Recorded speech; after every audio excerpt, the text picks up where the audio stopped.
দাহিয়াতুল কালব নবীর চাদরটা তুলে চুমু দিলেন, বুকে লাগাইলেন, আর বললেন, নবী গো, আমি কালেমা পড়ার জন্য আপনার কাছে আসছি।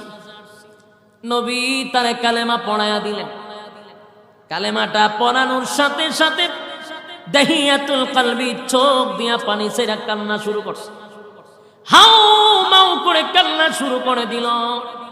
আল্লাহর নবী বলেন, দাহিয়া রে, আমি তো তোমার জোর করে কালেমা পড়াই নাই, আমি কালেমা পড়ার জন্য তোমাকে কোনো চাপ দেই নাই, বাধ্য করি নাই তোমাকে কালেমা পড়ার জন্য।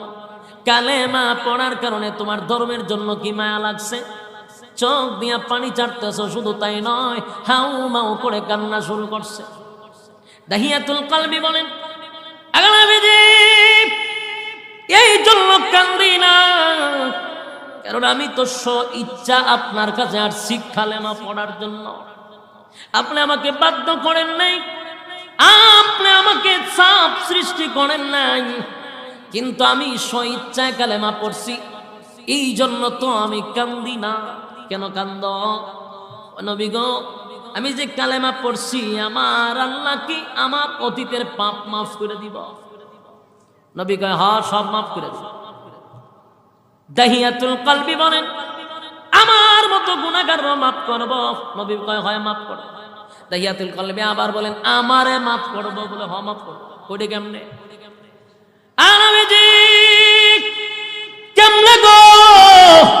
আমার মতো গুনাহগার কেউ কি মালিক? মাফ করব কেমনে গো নবী? আমার মতো গুনাহগারে মাফ করব?